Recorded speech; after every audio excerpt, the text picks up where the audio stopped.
Okay, let me see. My name is Abina Johnson, and this is Focus on Liberia. Hit it! From Cape Mount to Cape Palmer, mountain back to Atlantic Ocean, Obomi Hills to Boakai, to educate, elevate, and promote.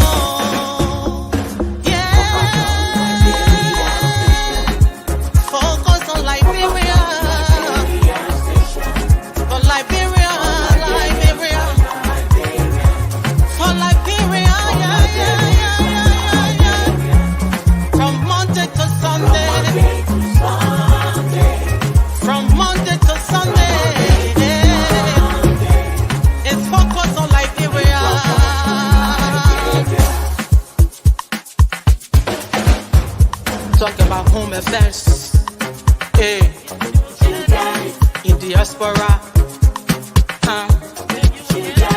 current affairs, hey, reliable information, history, talking about culture, hey, politics, education, entertainment, business, sports, advertisement, articulation. Focus on Liberia. Focus on Liberia. Focus on Liberia. From Monday to Sunday. At Focus on Liberia, we discuss everything Liberia, from education to politics, arts and culture, entertainment, agriculture, history, religion, family, and technology. Focus on Liberia uncovers and showcases the best of Liberia and shows the world the truth about Liberia. We educate, elevate, and promote all things Liberia. We conduct interviews, panel discussions, debates, and more. Tune in to Focus on Liberia on Facebook and YouTube and be a part of the stories that make up the news. This is Focus on Liberia, and I am Dennis Ja.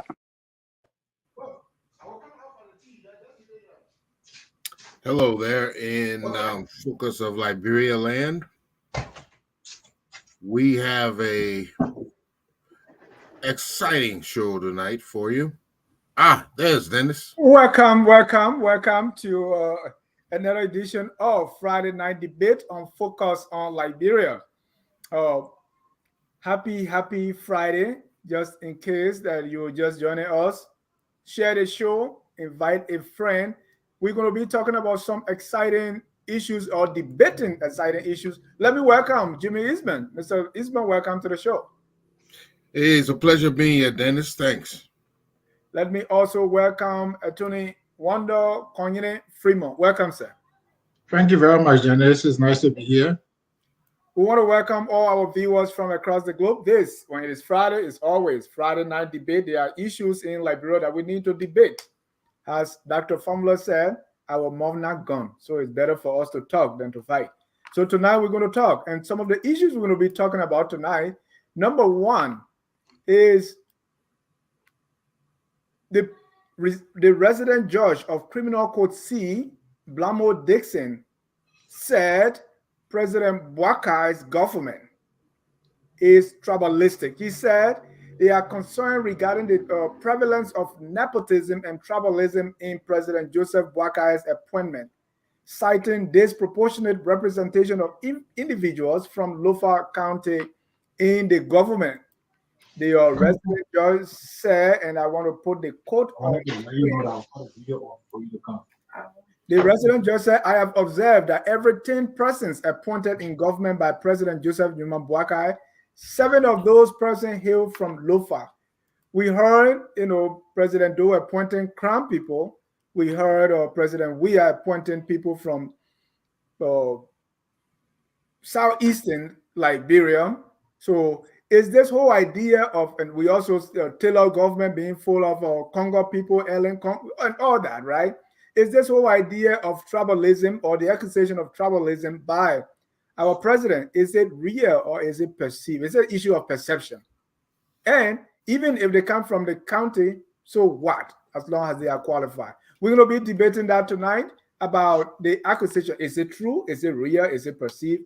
And what's wrong with that? We're going to be talking about that. Also, the asset recovery team started work, and we saw them in the streets impounding vehicles. Well, that did not go well with some people, and so they went to the court, and now there is a stay order. Is the asset recovery team proceeding the right way? Is it on track or off track? We want to debate that as well. And also, there are talks that somebody who wants Speaker Fonati Koffa removed. Is it real? Is it fake news? Who's behind it? So the man whose name is Fonati, wait for your time. Well, he's speaker and somebody wants to remove him. We're going to be delving into that. And there are some who are going to join us very shortly. They are running late, but let's get things started, right? Let me start with you, Mr. Freeman, or Attorney Freeman. You know the resident judge. He is accusing President Boakai of tribalism. Is it real? Is it his perception? And what's even wrong with having people from Lofa in government if they are qualified? Yeah, I know the resident judge well. I had some interaction with him during my time as a in private law practice, and I also surprised that he's like wading into politics because generally they are supposed to like refrain from politics, you know. But having said that, I too am of the opinion that there is an overwhelming presence of, Boakai, I don't know what to say, tribal people or whatever. And I mean, it's not like a violation of law, but when you run a country, you should make a conscious effort to balance things so that everybody feel united. Because at the end of the day, the voting is from all across Liberia, right? I guess voting from all the counties to make Boakai president, right? So if the vote is going to come from everywhere to make you president, it's only logical that when you run your administration, you run it in a form and manner that will make everybody comfortable. But he hasn't like violated a law that I know of, I mean, because the part of the Constitution I speak to that is mostly aspirational. So there is no fixed formula to use, but it's aspirational. So for me, he's kind of doing what he has to do, but I think it's not a good sign, and it may come back to hurt him politically. Thank you. Let me welcome the chairman, that's Glendy. Welcome, Glendy. And Glendy, the same question to you, the resident. First of all, welcome. How are you? Thank you. Thank you. I'm good. Hello, everybody. Good. Hi, Glendy. Welcome. Thank you. Resident Judge Blambo Dixon. The name sounds Southeastern, so people will say, well, I mean, we was being accused of tribalism as well, or sectionalism. And where was Blambo Dixon? So my question to you is, this accusation of President Boakai government President Boakai being tribalist, is it some real? Is it perceived? And even if that's the case, what's wrong with it? So this is the thing I'm going to say about that, Josh. I think I wrote one or two comments on what he wrote. I am even embarrassed that he made that statement. We know Blambo Dixon. We know his history with CDC. We know that he also has some connection to President Weah. He's a judge. If he has proof, don't just come and make a general blanket statement. Put the names, support it with evidence so that we can go after it. We can talk about it. You can't just come and make assumptions. Some other people, somebody sent a list based on the list. I don't know if I have it on my phones or somebody posted. Based on the list, his assertions are not true. So he, being a sitting judge, he should come up with the evidence to back what he's saying. And if it is true, then people have the right to go after VP Boakai, President Boakai. We can't just assume that what he's saying is correct because he has said it, or because we hear that, oh, so and so, maybe 5 people were appointed today and they're from Koffa County. We can't say that. Where was he doing President Weah's time? Why is it now a concern to him? So I would want more from him than just come in and take what he's saying at the face value and say that's true. If this is true, then it's a problem. But I'm not gonna give an opinion, honest opinion on it, because I don't know what he's saying. I don't know where everybody's from, so I'm not gonna make assumptions. Right, and this is what he said. He said, so far we have the roles like the mayor of Monrovia, the chief of staff of the armed forces, the minister of internal affairs designate, that's Minister of Internal Affairs, Minister of Youth and Sports, Leges, Deputy Minister of Public Works, Minister of Commerce and Industry, the head of... You won't end the list because it's quite a bit.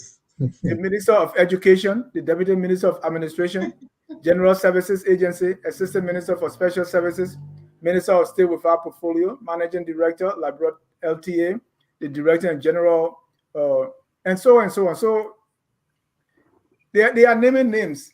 So let him name all of the names. He has to compare and contrast the list. He has to say out of 100, and that's for me, out of 100 people hired, 75% are from Koffa County, and then it will gain my attention. But anything other than that, I'm not concerned, because we just came from a government where most of the people were there from the Southeast. Should I be concerned about it? And so if Boakai is in power now, and he should be able to appoint not just people from Koffa, he should be able to appoint competent people. So to Judge Blamo Dixon, I would hope that he would print all the lists. Let somebody show all the lists, and then I'll be concerned. But I'm not concerned about it at all. Jimmy, I think that we've seen somewhat of an exaggeration.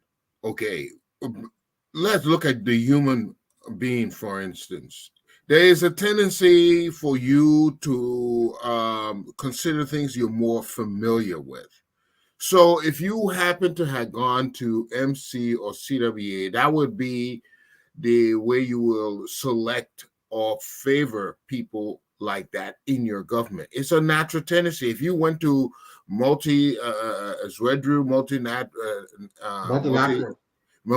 high school in Branjida or St. Mary's in Nimba, again, a lot of your associates will be those people from those regions, those schools, those institutions. So naturally, being a human being, you will consider them since you're more familiar with them.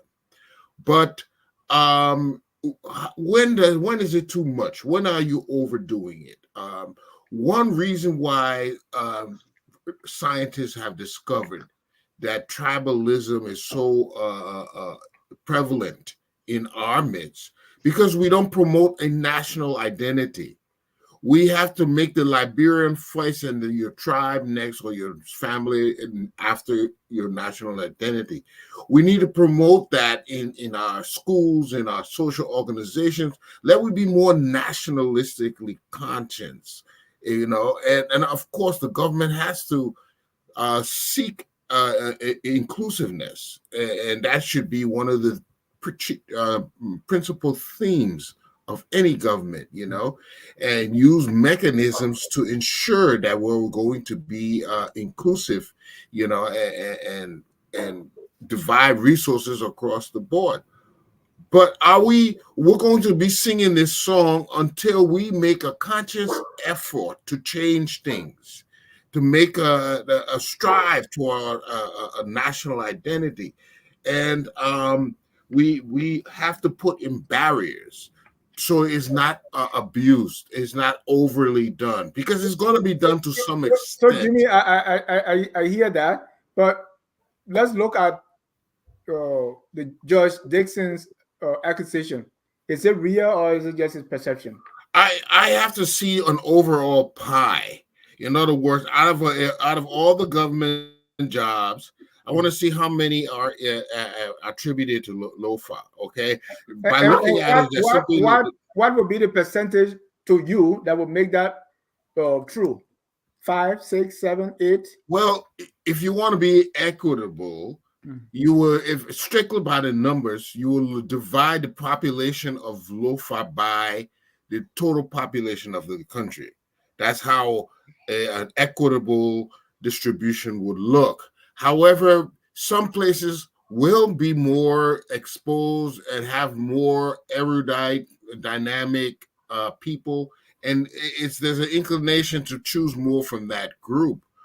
But when one group is twice as much as any other group, I think that's when you'll raise alarm that maybe it's been overly done. And here's the last thing, Dennis. Our government was accused of appointing people from the Southeast. But wait a minute now. The Southeast is not a tribe. Okay? It is composed of several people from several different counties. Is that a justification? Are people in Liberia, do they tend to favor people from the Southeast? In other words, do Basso people favor Gribble people, or do Sapo people favor Crown people? Is that a fact? Do we have that information? I think a lot of it is an exaggeration. So we need to put mechanisms in place so it's not abused. I agree to that. But we need to raise the consciousness of our national identity. Who are we? And let's prioritize that to anything else. Thank you. Konyine, let's look at, we're talking about numbers here, right? So this is not the first time a government is being accused of tribalism. And Jimmy raised a very important point. Or say I came from Monrovia College. And so, because anytime there is an appointment, we look at just the tribe or the county. We don't look at other variables. We don't look at other connections. Maybe those were former classmates. Maybe they all for IE or Barrow. So talk to me about this whole idea of accusing presidents of tribalism. Is it because we are tribal, or because that's the only lens through which we look at these people? Yeah, I think the Liberian society is inherently like tribal based, and sometimes that's the appeal people make during elections, and people form coalition and alliances on the basis of those tribal linkages. But I feel that as a national politician, and when you take the seat of government, you have to make significant overtures to create a balance.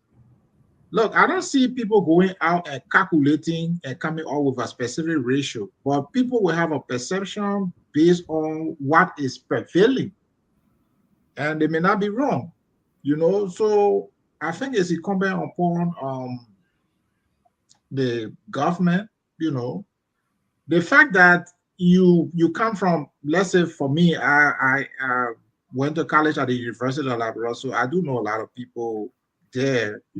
I went to both undergrad and law school there. But does that mean that in terms of appointment, I will limit my outlook?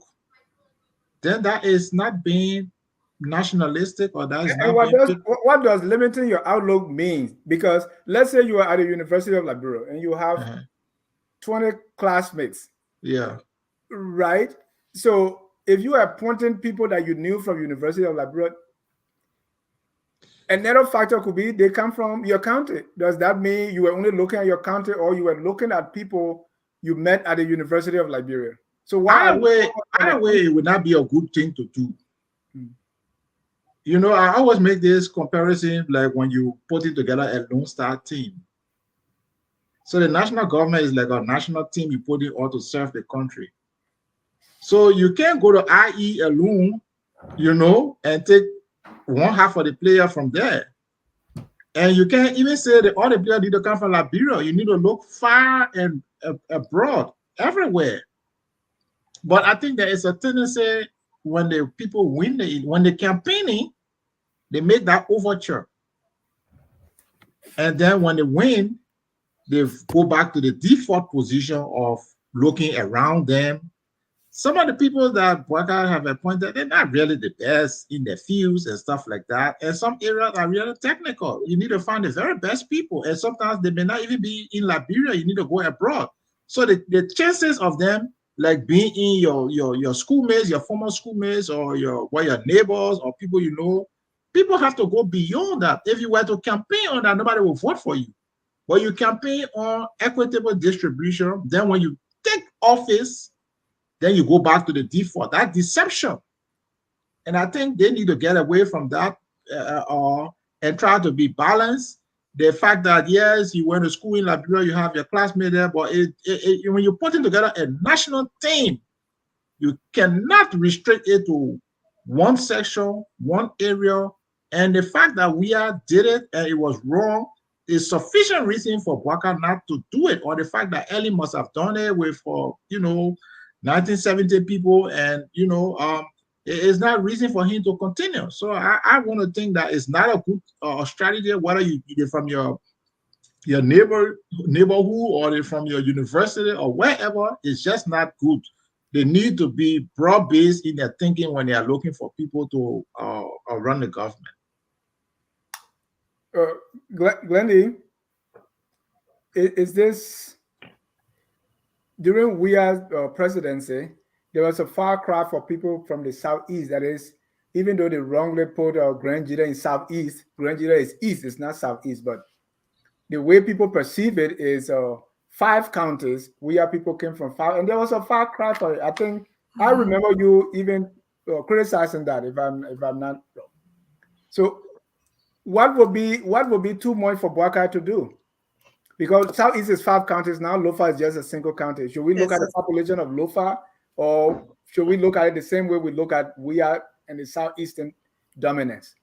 I think, like what I said earlier, what would be concerning to me is if you had 500 employees or 500 people that you've added to the government, and out of that 550 or 75%, let's say 50%, because 75 may be a lot, 50% came from Lofa County, then that would be concerning to me, because that would be too much to come from one county.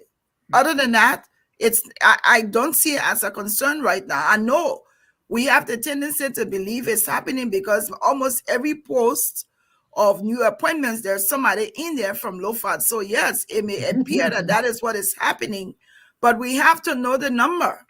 We have to see the data to say yes, so that we can make informed decisions on it. So if you have 10 appointments today and you have one person there from Lofa County, and then tomorrow you have 10, you have 1, it's adding up, but it may not be significant against the total. So that's what my concern is. If you have 150 on Lofa, that's concerning, because they shouldn't just, and I know the government should try, and that's something too that President Boakai needs to pay attention to, and it is his advisors also need to pay attention to, because we don't want to continue the repeat from the Weah government from what was said. So that would be my take on it. It's like, how many of these people are there? If we know the number, let's look at it factually, and let's speak against it based on what we know. But Glendy, have you tried to check that out, the number? I mean, I have to look for the post. Somebody shared a post with me, and it didn't seem like everybody, based on what they said, the number was not significant to me. Now, whether that was true or not, I don't know. And then this is the thing, Dennis. Every appointment that is made that's posted, they don't post what counties they're from. I don't know. How do I know the people from Lofa County? I can't just assume that Dennis Ja is from Grand Crew, or Dennis Ja could be from Lofa County. Unless they're putting their counties there, then I would know. Well, last year we knew the people from Southeast. So why is it becoming a nuanced thing when it comes to Lofa? Because not all of the names there would be attributed to Lofa County. Sino County, you have Sino, you got Grand Bassa, you have Grand Crew, you have all those counties there that share similar names. The Lofa County people, their names are distinct. You can have a Morris on Lofa County, but that Morris could have also come from Sino. So unless we know specifically where they're coming from, it's going to be difficult to say. If you have the data, let's talk based on the data. Let's look at the fact. Let's point it out to them, and that would be wrong to do, because you want competent people. You want it to be across the country. You don't just want it to be one side where it's only one. And it's also significant to the point that one of them is significant because if you also have all of the heads of the different ministries, if you have all of those heads coming from Lofa County, then that is also a problem. And that's something that the government needs to take into consideration and understand that that's not right. Jimmy, another thing to look at is, say, if we have a disproportionate group coming from one county and they are qualified and competent, is there anything wrong with that? No. Clinically, no. But you do want to balance the recruitment from all over the country, because one group will definitely feel they're being deprived. I'm glad you asked that question, because I don't know about Freeman, but Freeman, when I went to LU, I noticed a lot of those boys from Lofa were very dominant in many other classes, you know. So if they are more studious, should they not be awarded simply because they're of the same tribe? And then also to that, I want to emphasize here that just knowing book does not guarantee performance. Just being educated does not guarantee performance. Performance is more dynamic. Your ability to adjust, to respond, to evaluate and analyze the various conditions to improve. We've been seeing in the past a repeat of the same errors, a repeat of the same non excellence, and it's okay. In other words, the bar is very, very low. We're seeing people not being able to change anything. They're not being able to move the goalposts.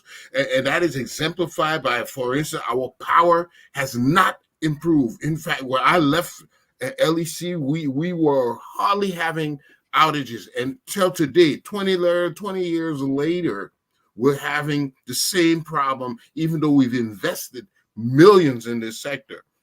The same can be said for water and sewer. The same can be said for agriculture. We were one time, Lofa in particular, was the breadbasket. We still have not restored our dynamism, our ability to produce. So it is very important for that the people we select are dynamic and can do the job, and we must hold them to a higher standard. So I don't think tribalism is a problem here. What I think is a problem, our standards are too low, and we're not holding our people to high expectations. And if they can't do the job, they should be moved and put somebody else there who can do the job, and stop pandering to these social identification. That doesn't do the work, you know. That doesn't change the country. Dynamic people can change the country, and those are the people you want in your administration. And nothing else should be more important than that.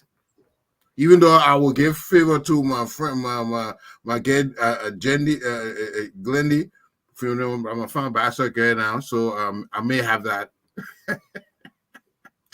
Right. So let's look at ministries, right? We have 18 or 21 ministries. So if for instance, 6 of them are from Lofa, is that bad? Like the Ministry of Health, Dr. Koto, Lofa, Education, Lofa, Internal Affairs, Lofa, Youth and Sports, the Immigration Services, Labrador National Police, who else? CSA. You wrote the name off. Right? Is that because what? This whole tribalism thing, it keeps coming back to us. And when there was war in Liberia, things got tribalized, and there was what I think was some form of ethnic cleansing. Dr. Anthony Freeman, is this something that we should actually legislate? Because it's always going to come back.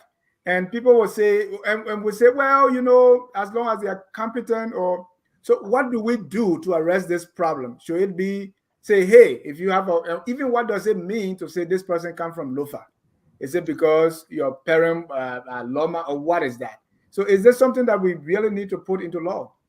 I think if we want to legislate, it will be away from it instead of legislating it into it. I think if we were to like pass a law, we should like get a law that would try to de-emphasize tribal links. And what is more worrisome to me than even the tribal thing is the fact that Boakai has not made the effort to reach out to neutral people. And he's kind of circling in his tent of people who supported him. He has not reached out to people he considered opposition. And he was pitched as a wise old man, you know, a reconciler.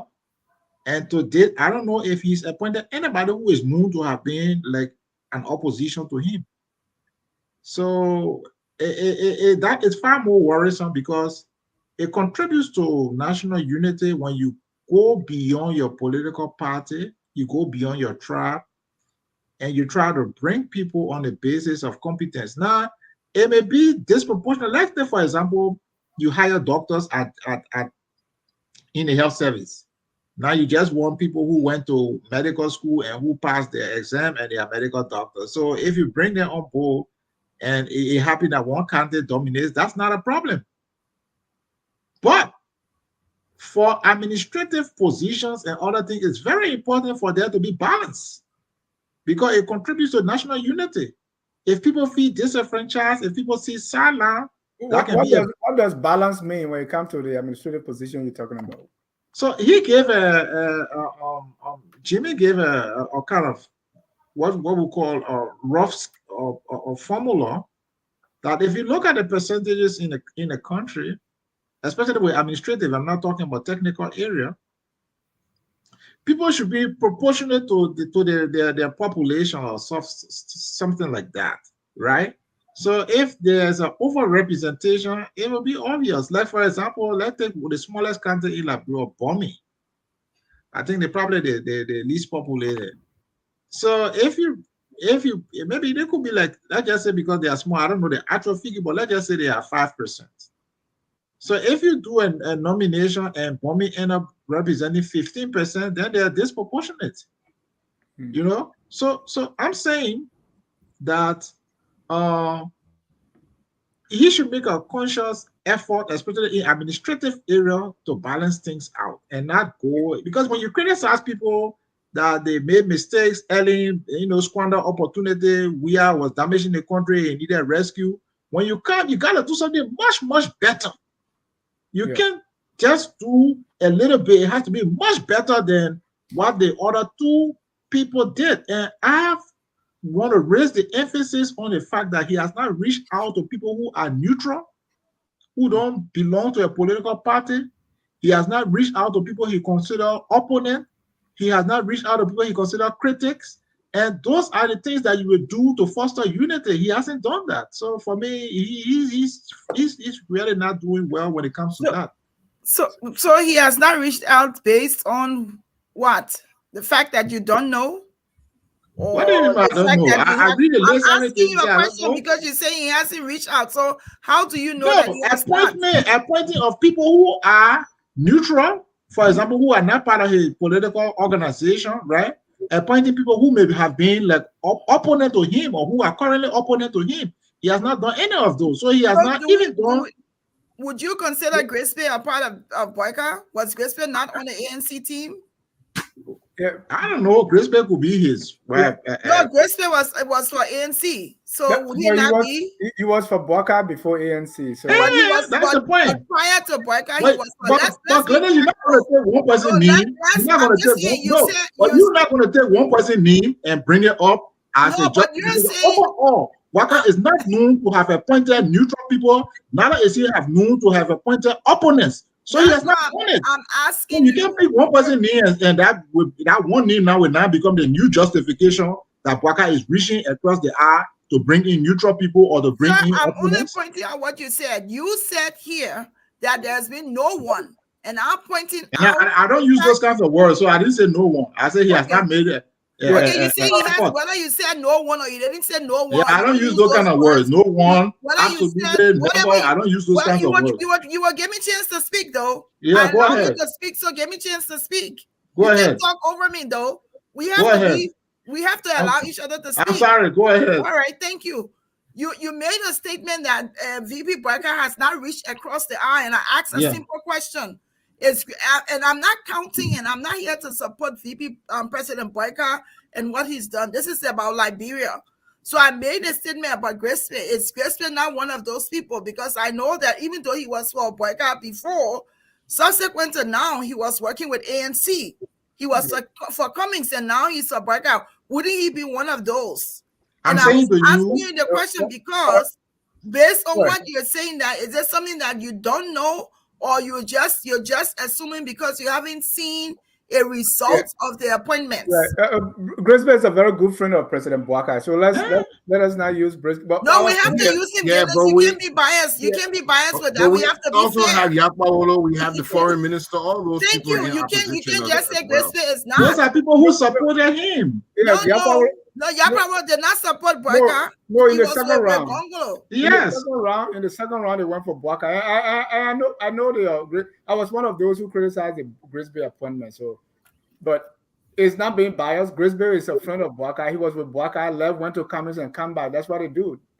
But my question to you, Glendy, is this focus on sometimes the way we levy these accusations is like we are more tribalistic than the people. And I'll give you an example.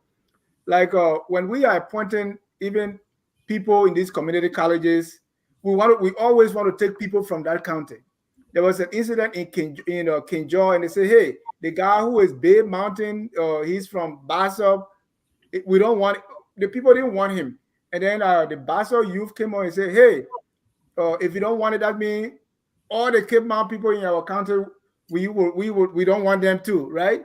So it is like the citizens, those of us making the accusation, are we the one more tribalistic because we are so focused on this tribal thing? And by the time they appoint someone, say, oh, this person is from my county. As if that person appointment benefit you as an individual or as the county is for.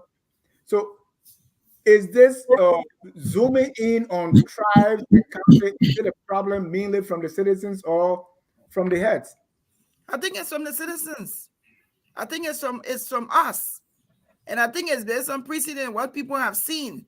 So when this is something that you've seen and it was done overboard, so people tend to want to only rely on that. I don't know if the government is doing that and saying, okay, what county are you from? You come go here, or if they're even considering that as a factor. I don't know that. But I know we as a citizenry, that's something we're looking at. That's something that may be significant for some Liberians to say where people are coming from. But like I said, if the appointments that they've done so far, if the bulk of the appointments show that over 50% of those people are from Lofa County, then it is wrong. But I think the narrative here is coming from the citizens and not the people that's in the lead. And we have 15 counties, so 50% from Lofa, would 25% or 30% be acceptable? It would be because it's just one county. Right, but 15. So if we have 15 counties, if you have 30% from one county, would that? We have to look at the population as well, the number of people there. Not just a county that is sparsely populated. You don't expect them, just like you don't expect them to have as many votes as a other country. So we have to look at the population as well. Let me bring in Mr. J. Victor Nabe. Welcome, sir. And anytime we talk about this, you want to also talk to people who were from the UPP and the progressive side. We're talking tribalism here, Victor, and Judge Dixon. He didn't say that when we was president, the whole country and many people were crying for southeastern dominance. And Judge Dixon himself comes from the southeast. So why is he talking now? That's the first thing. Should we shoot the messenger with the message because he may not be a credible source for this kind of thing? Well, thank you very much. It's good to be joining you guys. I'm sorry I'm coming a little late, but I was listening coming in.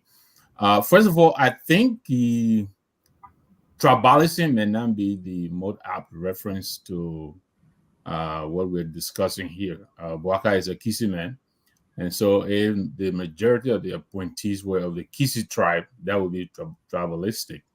But we're saying Lofa, and that would make it sectionalistic. I think that would be the most apt reference. Two, I think the point from Judge Blamo's statement detour. I think the heading should have been Boakai doing same old, and not necessarily that Boakai is being tribalistic. He's just doing exactly what other presidents before him have done when he had promised to do things differently. No business as if you usual. read the comments that he made, he gave several examples going back to the TWP days when the TWP ruled the country for such a very long time, and the government was predominantly of the Congo tribe. Even though we all know most of the time, I mean, when they were running the country, they were probably about 5 to 4% of the country. Then he went on, of course, to the Samando era, who represented the native people, and he cited similar examples. Going back to as far as George, Charles Taylor, Julie Bryan, George Weah. So basically, I think the point he's making is that Boakai has not made a departure from business as usual. And I think this is what is frustrating most of us, because he promised he would do. He made all the sounds and the noises that sounded like he would be different, but he's not. And this is what I think Blamo is trying to call his attention to. Now, as to whether tribalism is a good or bad thing, I think throughout history, especially in Africa, tribalism has proven to be very divisive and destructive. We can cite several examples from DR Congo to the Burundi to even here in Liberia. It is a very divisive brand of politics, and it is very destructive. And this president inherited a country that is evenly divided, right? Of the voting population, we all know he won by less than 25,000 votes.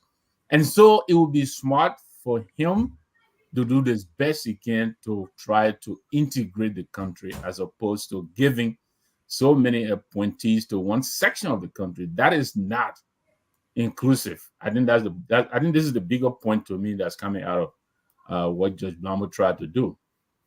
Jimmy, I want you to conclude on this. When it comes to appointing people from your county or your section, is President Boakai doing business as usual? Again, as a human being, I know he will appoint people that he's familiar with. He has a cultural identification and who he's comfortable with. I think it's only normal. It's only natural. But as much as that is our natural inclination, you have to consciously pick people who are going to do the job. So up to this point, I see basically a rewarding of support for him. That's how I look at it. I don't like necessarily looking at it as a more sectionalistic or a tribalistic approach, but he's simply rewarding those that supported him. Now, as much as I can understand that, at the end of the day, if you're not going to put people who can make a change, then it would be business as usual. For the next 6 years, we will not move. We will not gain any traction. And right where Liberia is now, we are playing catch up. We cannot continue this lackluster performance and expect our country to get out of poverty. And I believe our people are being less and less patient now because it's getting dire. But until until Boakai gets together a program and gets the lieutenants on board with that program and show a dynamism in his administration, it will be business as usual. So I think let's give him a minute, but right now It's too early to say if this is if tribalism is plaguing our country. But if they do what they need to do, I wouldn't even have a problem with it at all. All right. So let's listen to President Boakai on a very Liberia today. Where are the clinics? Where are the schools? Where are the streets? Where are the roads? Not because we couldn't build them, but the monies have been diverted to individuals. And what are these individuals? They go outside the country, they buy houses, but the country that they make the money from, they are afraid to use the money there. So they go out, they forget that there are hundreds of children here that are not going to school. There are no medical. I have a very close friend now who is sick in Foya. He could have been brought here by helicopter, but where they? Corruption is a poison. Whatever it touches, it destroys. It deprives people from having good roads. It deprives others from having good medical facilities. You're always wishing to go elsewhere when you can have it right here. That's what corruption does. It destroys a nation. It makes people become disrespected because people think we are a country living on handout when we shouldn't be. What do you make of President Boakai? Those statements, it's very recent. True. They are true words. And I think And you think he's departing from those words? J. Victor is talking about business as usual. well, that's Victor's opinion. That's not mine. There's still 100 days that we're looking up to, and this is a new government, and I'm not willing to cast out within 3 months to say that they're going to get everything right. I mean, there are things that they've done that I've been critical of that I don't think, number one, like the appointments and the continuous errors that they make. Number two, the fact that they say that they're doing investigations and we don't hear follow up from it. Those are things that I'm holding them accountable for. But I wouldn't just say outrightly that this is the same old. There's no way I'm going to compare this government now to that of the US government. But those statements today were profound. I think that was done through the BBC interview today. I think they were profound. I think for him to say it means to me that those are things that are still concerning to him. And those are things that he's probably still planning to work on it with. So I appreciated the fact that he made those comments today because to a large extent, it says that they're on his mind, in my opinion. Mr. So let me quickly provide a little bit for why I think this president is doing business as usual. Mr. Nabe, yes. Can we hang on those words that President Boakai just stated? Can we hang on them? Can we hang on the words that the president just uttered? Yes. Well, they are hopeful, and I like to hang on them, but what is he waiting for to do something about that? And when I say business as usual, yes, corruption is already rearing its head. But look, this president took over the country. He's been there almost 4 months, right? The budget that they presented us, how is that different from the budget of last year? It's a copy and paste. January 22 to March 22, that's 2 months. Exactly. Well, okay, let's take out November 14 and all of that. But they did give us a budget, right? How is that different from business as usual, right? This president was in a government that took the budget from $80,000, I believe, to what, $500,000. Well, he has gone backwards. WEA has given him a budget that was greater than $700,000, right? So what is the creativity, right? What is this president waiting for? He came into office. He's appointing superintendents and mayors of cities in plebo. Do you understand me? Does he need to perpetuate the same bloated government? Why do we have ministers and deputy ministers and assistant ministers, directors, and all of that? Does he have to maintain the same system? When is he going to bug the system? This is what I'm talking about. He's being minimalist. He give us a budget with 93% of the budget going to recurrent expenditure, and he's not doing business as usual. Are we kidding me here? Can I look, you a bit? why do we have 15? Why can't we have regional or whatever region, divide the country into maybe 3 or 4 regions? The eastern region, the northern region, the central region, or whatever. Put Maryland, Sano, all these little small counties together and give them one administrator and save us a lot of money. He's not doing that. He's been appointing people since when? January 22nd. He's still appointing people. And that's not business as usual? Come on, man. It's very sad when these politicians speak. And when I say politicians, I'm not that keen on Boakai, though you kind of mentioned Boakai. The man in his political party, they squandered $300 and some more $1,000. He took no action. His inauguration was flop. He took no action. He went and donated money in Bon County that nobody knows the source of. In other countries, unexplained wealth is a crime. He set up an asset recovery committee, leaving the LACC, leaving the FIU, leaving the Ministry of Justice, leaving the police. He set up another agency to spend another money. He's hiding his asset for Christ's sake. So what is he talking about corruption? I mean, it's like when the people say, do what I say, right? Huh? Do what I say. Yeah. But don't do what I do. And Glennis, I don't know how long is it going to take. We need 1 year, 2 years, 500 days before we start holding Boakai accountable. No. From the day he took the oath of office, the accountability starts.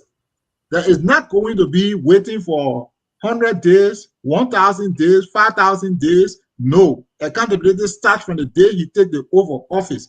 And as far as I'm concerned, if he's not going to administer justice when his people do wrong, is the biggest indication that he's not going to administer justice at all. Thank you. Jimmy. And where is that statement representing the budget that he just made? The health system he's talking about. How much money did he give to the health system? You tell me. Where is he taking the money from to give? I mean, look, Dennis, the government has a capacity to generate revenue. Yeah, right? But he just got there. So I mean, yeah, J. Victor, let me come in. Let me come in. You know, they say you got to talk so and talk so. This budget, you don't expect the administration to be making any kind of drastic assumptions and changes to this budget. Hallelujah. Thank you. They have not been able to assess the current state of affairs of the country. That is, look at the expenditures, look at the payments, look at the revenue. They have not been able to address all these things and come up with policies that will change things, that will increase revenues, increase the effectiveness of their programs and whatnot. So at this point, we can't expect that. But it's good that we are bringing it to the table now to make their conscience about that. They'll have to do things differently. I heard in his speech today, I heard those of a politician. I'm sorry. Interview. Yeah, the interview. They always go to foreign people to interview them. They don't come to us. They don't come to everywhere. Well, that's another thing we should be using. I wanted to see more of an ELBC interview than BBC starting with that. Come on. Well, those are sound bites. You see, for me, whenever I hear somebody wants to do something, as an engineer, you have to plan it out. How will you? Where's the foundation? Where is the inventory going to come out? Have you already ordered the materials? Who are the crews? The resources are you going to get to build? All these things come to mind. So when you're talking those things, I take it with a grain of salt. I want to see how you will mobilize the resources to accomplish those things you do. And that is where I look at the appointments and see if you are really making a change. I see today, and I will reemphasize, I see a lot of the same UP partisans and people of the Ellen era. I see a lot of them being reappointed. And I know that until we change the kind of personnel that will do this job, we'll have more of the same.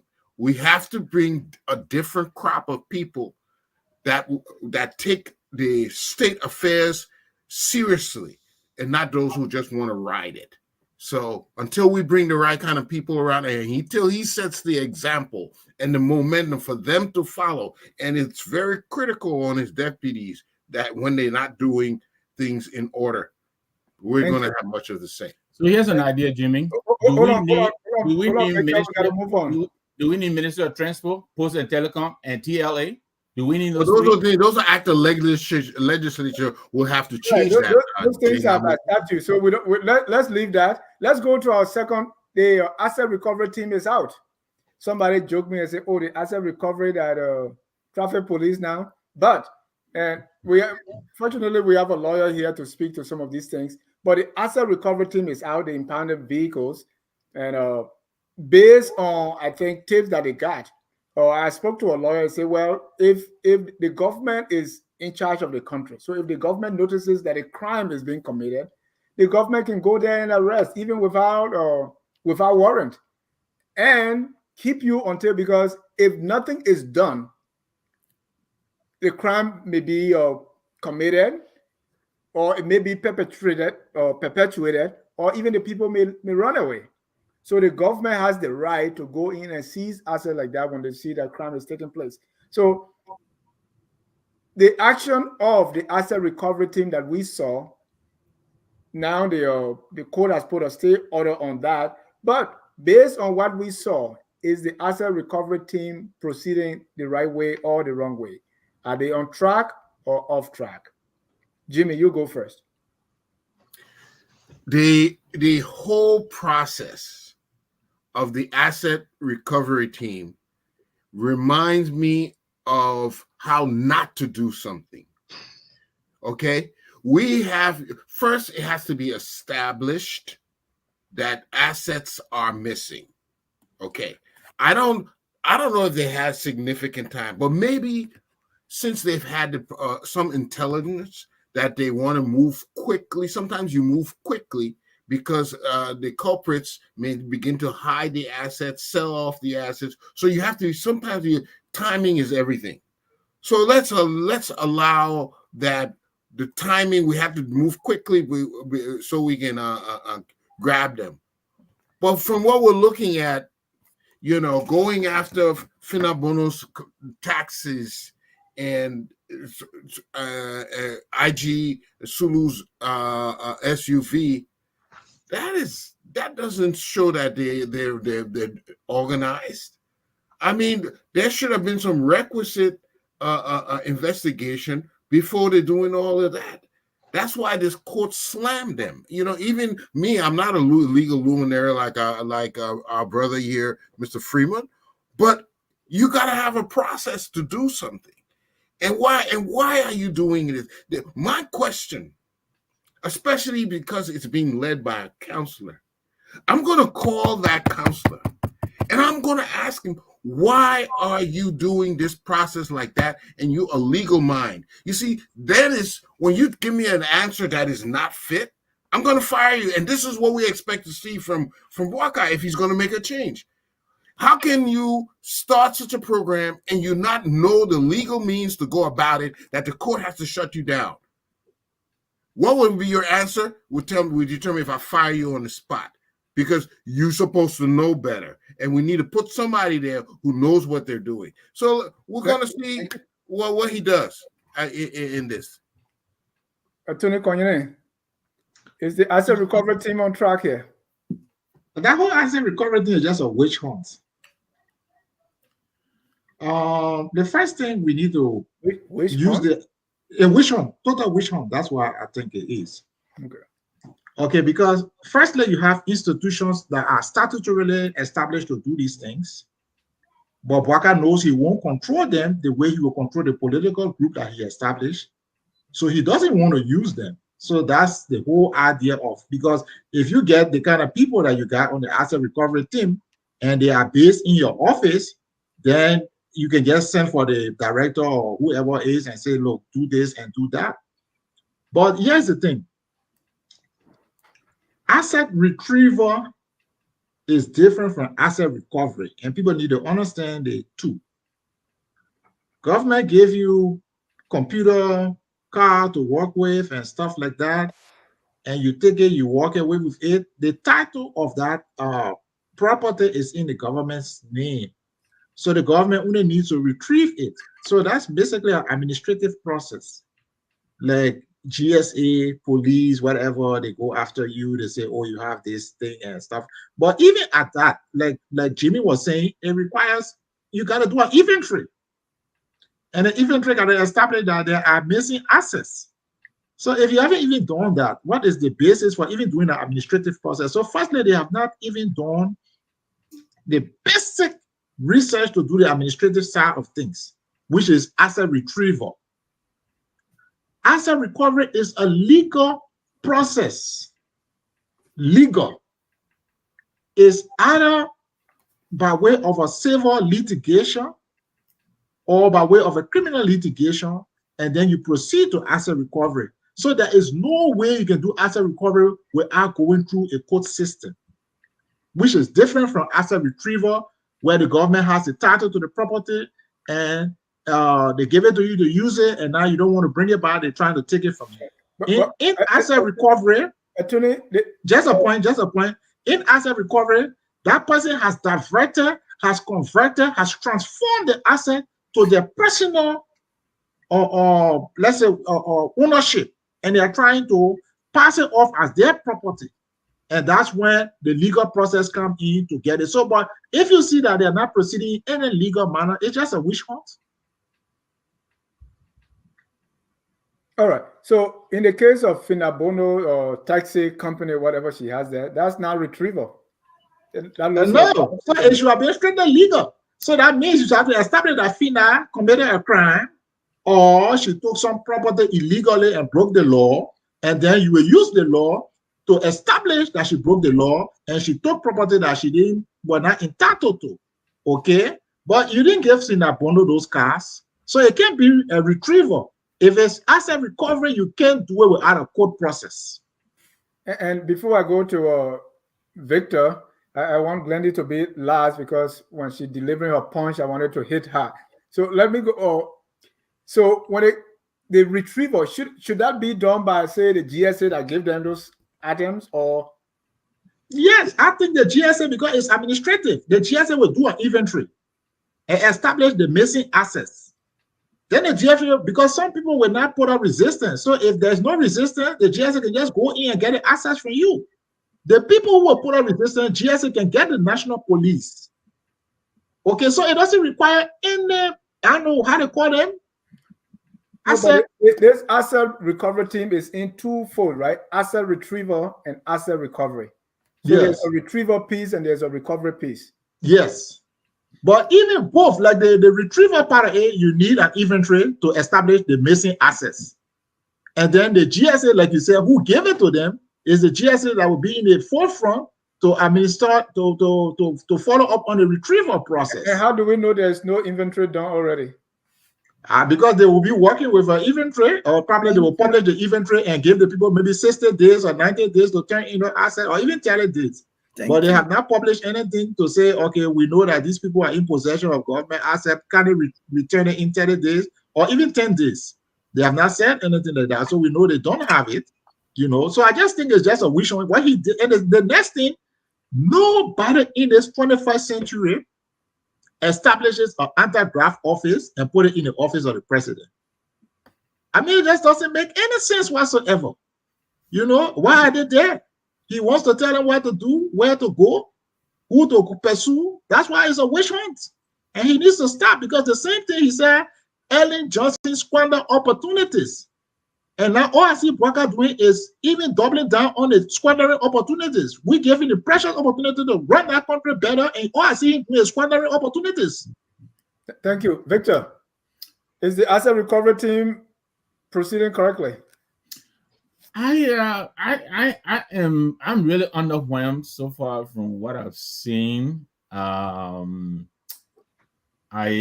don't really understand what is happening. Okay, let me put it to you this way, right? So Right. now, asset recovery. So now, because the team is out, if you have government asset, you are now worried, right? So that's a good sign, isn't it? So if they wanted to make a statement, then of course I think they probably may have done so. But how many people have voluntarily turned anything in? I don't know. I don't see why the rush. Because usually these kinds of investigations, you do them quietly until you have all your facts in, and then you go on to execute. The reports we're getting sound like solid investigation was not put into the process. The taxi cab owner is challenging the assertion that they belong to the former protocol lady. There's a guy, I think Francis Blama, who is claiming to be the owner of these cabs. And then the former IG's car, he said he rightfully got a car. They're not sure.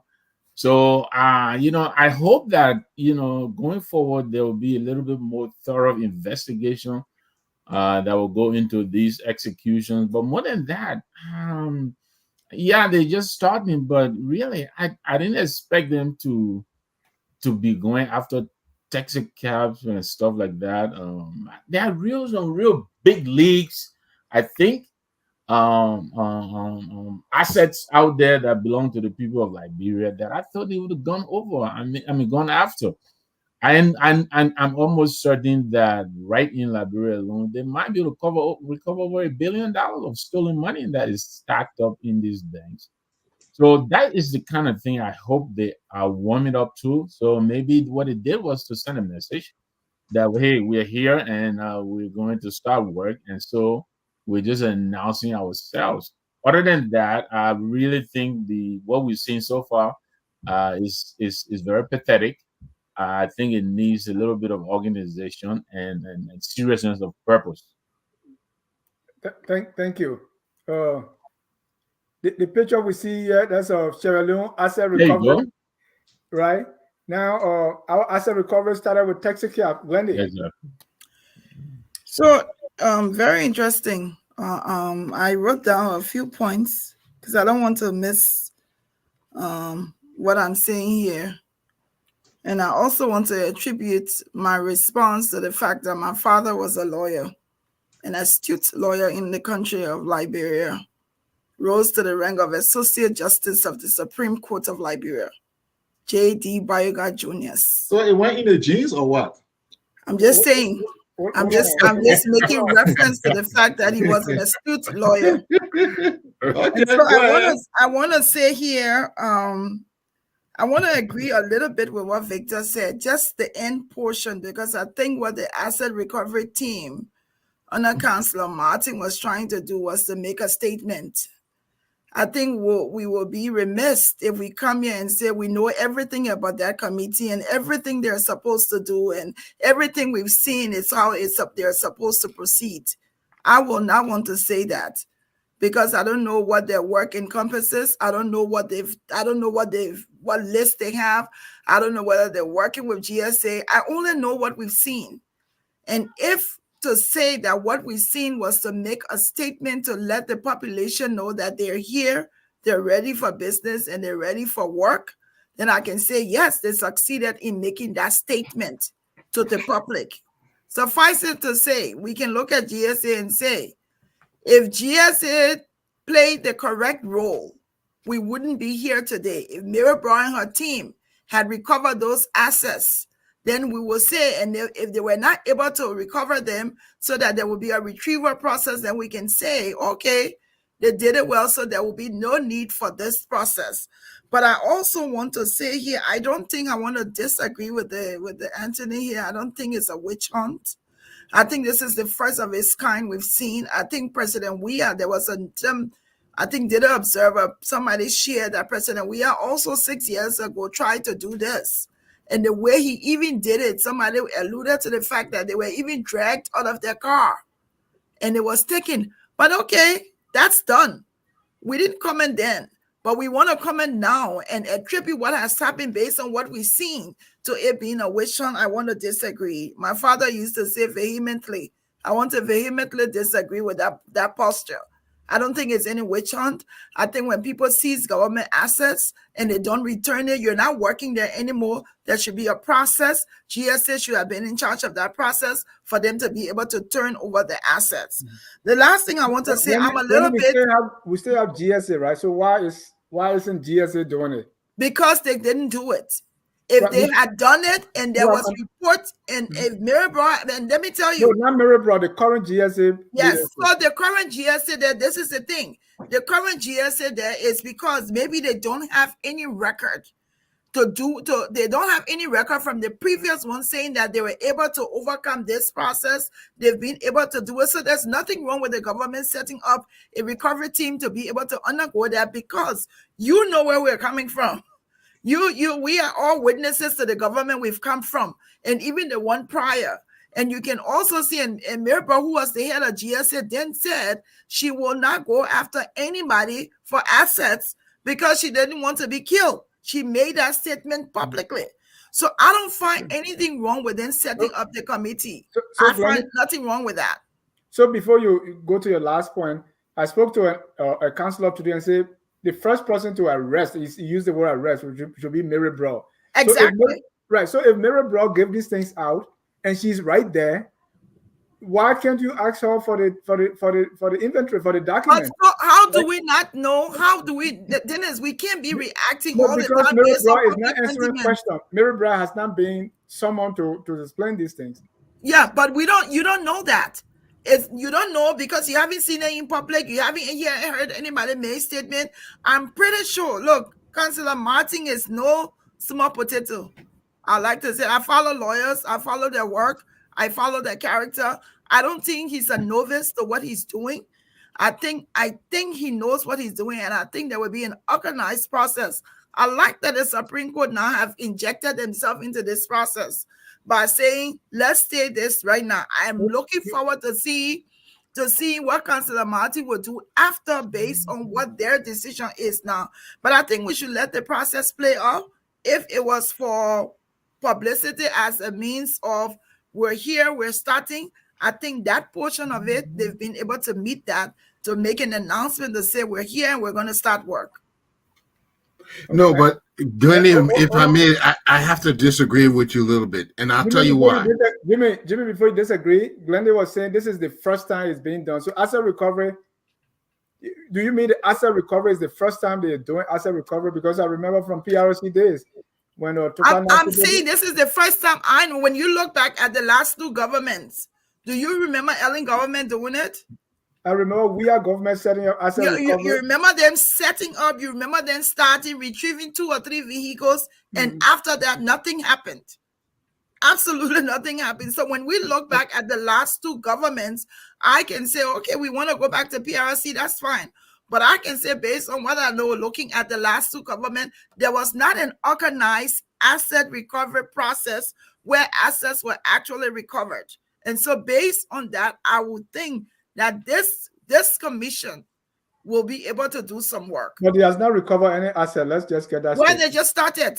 Right. So you don't know the process. No, you're not exposed to everything they're doing. No. You are saying this has not been done. This is the first time asset has been recovered. I'm saying they have not recovered any asset. Well, let me correct myself. This is the first time that we see that there is an organized process.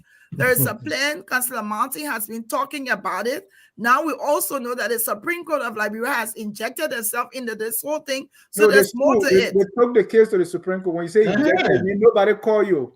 But I would still say injected. Even though they took themselves, that they could have done several other things.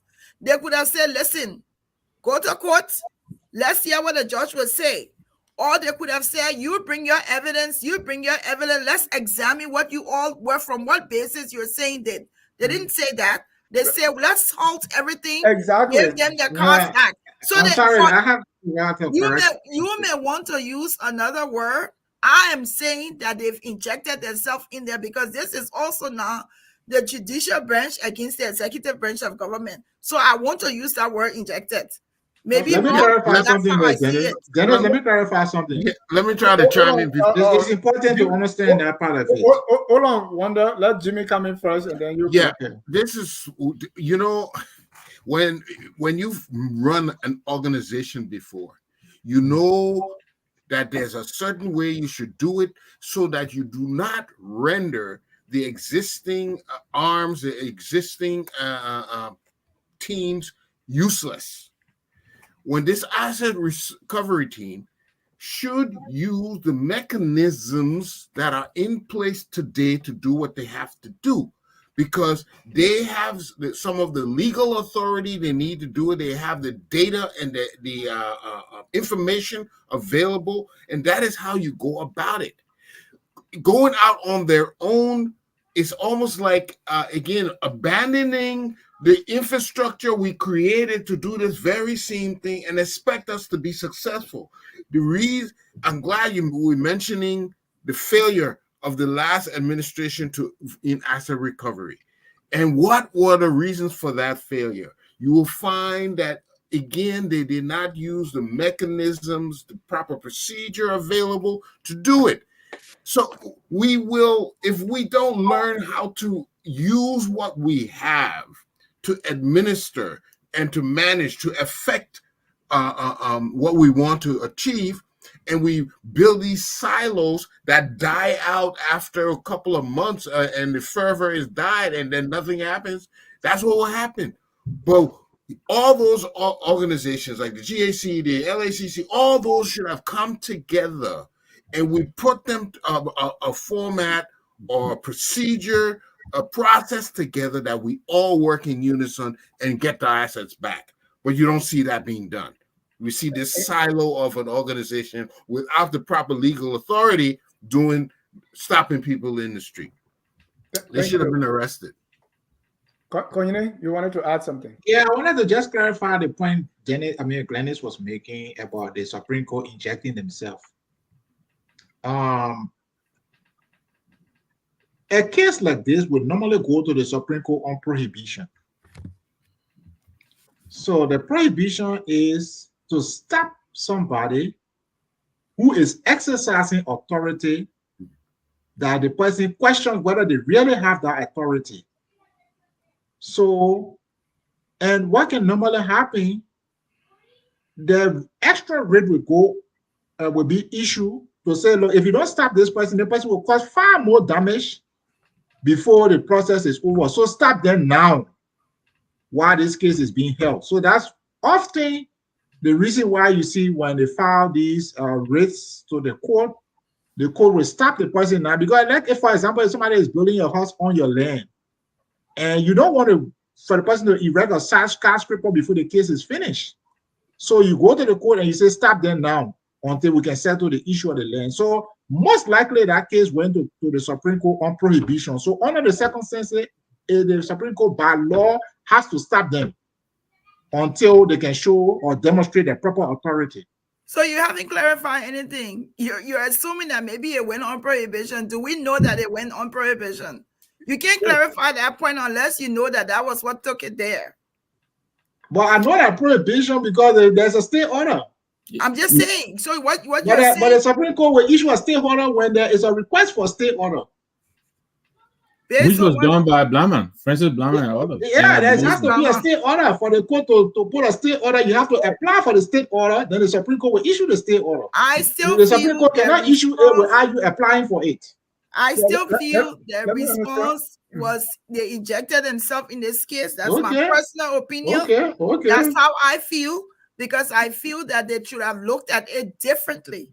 Right, but while looking at it, Glendy, they're supposed to tell them to stop. Well, which is fine. They could have.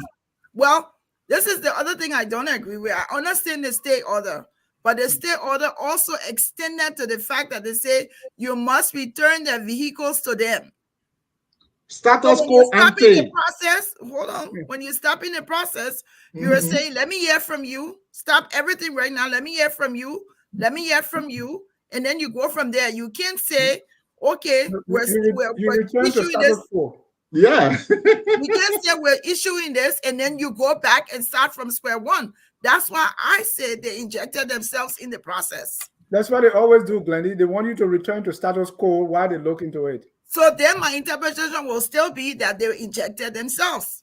Glendy, you don't have your own interpretation. I'm just saying. That's how I see it. All right, before I bring in Mr. Nagbe, let me read what two presidents wrote on the asset recovery. Let me start with my man, Amara Conan. He said, for this transition, almost everyone who maneuvered politically to head a cluster became the minister or head of that sector in the government. I congratulate them, but we could have prevented all this noise had we focused on accounting for what we were inheriting from Weah administration and disclosing it to the Liberian people. Part of the cluster work was to account for everything. I mean, everything from politics to public asset in each entity. We have 2 months to do it. We recommend it, but fell on deaf ears. That was our first test. We failed. The court is now reversing the government's actions on some of the seized cars by returning them to the owners. How do you seize private property without any legal backing in a country governed by laws? None. I guess we learned nothing from 2017 transition. Not a thing. Vicious cycle. It didn't stop there. Honorable Musa Bility says, don't rush with asset recovery. First establish the lost assets and publish it. Ask those in possession to return it or face persecution and begin to search for the specific assets of government that are lost. Stop this nonsense of stopping peaceful citizens, asking them to establish their ownership of their vehicles. The government must first establish the assets lost before it can start the search for them. Come on, fellas. You came with experience. Use it. Stop making a mockery of a well-intentioned process. And to those with government assets, please return it. It's not yours. Shameless bunch. What a visual cycle of mess after mess. That's Representative Musa Hassan Belete. Victor. And I think that really makes a lot more sense than what we saw. And that is what I was saying, going to a red taxi cab in the street. Emmanuel Gonkwe, I think he is a deputy commissioner. He's not just an office boy. He was out in the streets, stopping traffic. I agree with Musa and Amara's observation. I would have thought that's what would have been done. You publish what is outstanding and make announcements, put it in the papers and all that, and call on these people to respond. Give them time to do so, right? And that would have avoided all of this fracas that we witnessed in the streets and all of that. Arresting Patrick Sudu's car while his family is in the car, and then deputy director from GSA say give me his personal car while they take his car to wherever they were taking it. It was so infantile, so disorganized, so thoughtless the way it was executed. What about you start with these infamously accused people who have been sanctioned by the U.S. government? They're right there in Monrovia, right? McGill is there, CFOS is there, and you name them, they're there. I hope they are onto them, right? That's the kind of thing I expect Emmanuel Gonkwe to be devoting his time to. All right, forensic investigation, traveling in the sub-region, right, and contacting various governments to freeze these people that kind of begin to put say whatever sanction orders. That's what I expect them to do. Not him wearing a yellow jacket and standing in the street corner. That really, to me, I think they missed getting the whole purpose of the commission. It really, if they wanted to make a statement, okay. But I think that statement is indicted their stupidity, the way they conducted the whole process. And I know Edwin Martin very well. Glendy knows him because he's from Cardinal. He knows better. He better call his people back in and instruct them properly. Otherwise, this whole thing will fall flat on the ground. The way they started it, that's not the way any of us imagined they would start it. To go and set up roadblocks and seize taxi cabs, Some of these people, they got homes in Monrovia, they got homes in the sub-region, they got money stacked up in the banks. That's the kind of investigation we expected them to do. Oh, we got to start from somewhere now, Victor. Okay. You start, So the court is going to continue to reverse and embarrass them because they're not doing it right. How do you go to arrest a person's property without a warrant? How do you do that? They should have first gone to the court before going out in the streets.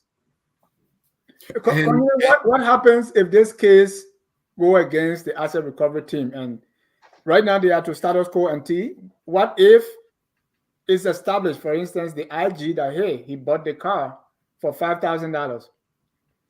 We were in Guinea. There was this guy. He will sell the car to the Guinea. That was Brad, though. He will say, "Give me 100 francs for a pickup."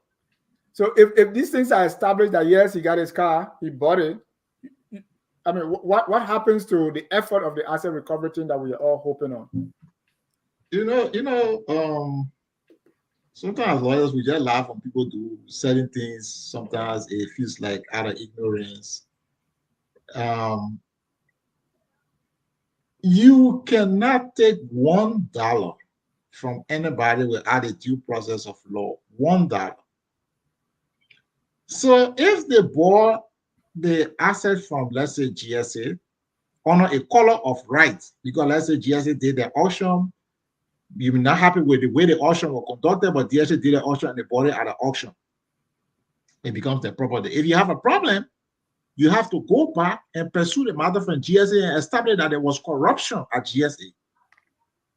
And then if there were corruption and the corruption affected this particular asset, then now you can say this asset was bought under a corrupt scheme, so they are not entitled to it.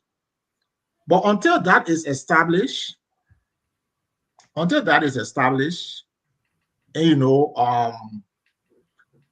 you will not be able to recover if the asset is in the name of people and they bought it or whatever. Even they pay $1. Let's just say people saying 5,000. 5,000 is too much. $1. They pay for it. GSA had a public auction. They went there. They paid for it. They took it. You can't take it from them. You have to go and investigate at GSA and establish that whole process was corrupt and the corruption affected. The other thing I want to say is, sometimes when people speak about lawyers, they need to speak, because not all the lawyers are knowledgeable in every area of law. Thank you. And we miss that. The area of financial crimes is a dedicated area of law. So not every lawyer that understands what should be done when it comes to financial crime. Much to talk about social media activists. Social media activists, those are people that get on social media, they don't even know what they're talking. And sometimes we don't pay attention because I guess ignorance. So it is not because somebody can even be a counselor at law or sitting on a Supreme Court bench. He may not understand financial crimes. So to go into financial crimes area, you have to understand a little bit about how financial crimes work and what are the legal tools and remedy in financial crimes. Exactly. So I don't see Martin is just one of those old school lawyers, they up at the Supreme Court there, they chase people, they put them in jail, and they shake the people down. That's how I see him, like what he means Cephas. I see him jealous Cephas. So he may not even be understanding how to go about prosecuting financial crimes. In your opinion. No, but I know, Councillor Martin, I'm not going to be on this platform for you to say that. In your opinion, I know Martin very well myself. Martin knows me. I don't think it would be right to do that. I really don't think that characterization would be correct. I can speak. The first thing that should have been done. I don't think, Jimmy, Glendy, let finish. But in the law, there are divisions. So a lawyer is not schooled in every area of the law. I get that, but when you go and say his name, hold on, Glendy. Definitive talk to him, then that's not right. Let him finish. What am I supposed to say? I'm saying that not everybody is schooled in the area of financial crime. But that's the truth. His name. But what's wrong with calling his name? He's the chair of the committee. You don't know what he knows or not. You can let him finish. Glendy, let him finish. I know him, Glendy. What are you talking about? I know him very well. You may know him, but you may not know all that he knows. What do you want me to know? I say he's not schooled in the area of financial crime. That's it. But wait a minute. Let's look. The first thing that should have been done intelligence gathering. Hold on. Just like medicine, there are areas of law. So it's not because somebody is a lawyer and they got 50 years of experience, so it means they understand financial crimes law or they understand asset recovery. Because even to see an asset retrieval process and call it asset recovery, for the layman, we can understand when the layman is saying it. But for a lawyer to tell what is technically an asset retrieval process as asset recovery, that's woeful ignorance. Okay, because asset recovery is legal and asset retrieval is administrative. So that's what we're saying. So if you get a lawyer, you spend 50 years going to Temple of Justice or going down to Sabi and freeing people from the prison, does it mean he understand or financial crimes law? No. Thank you. Organization. Hold on, gentlemen. Let me announce the call line. Hold on. Let me announce that people want to join. We have people on the call already. I want to bring them in quickly. The number to call is 605-313-6004. The code is 791-403#. Let me start with the former TLA member, James Nalasa. Honorable Lassa, what's your take?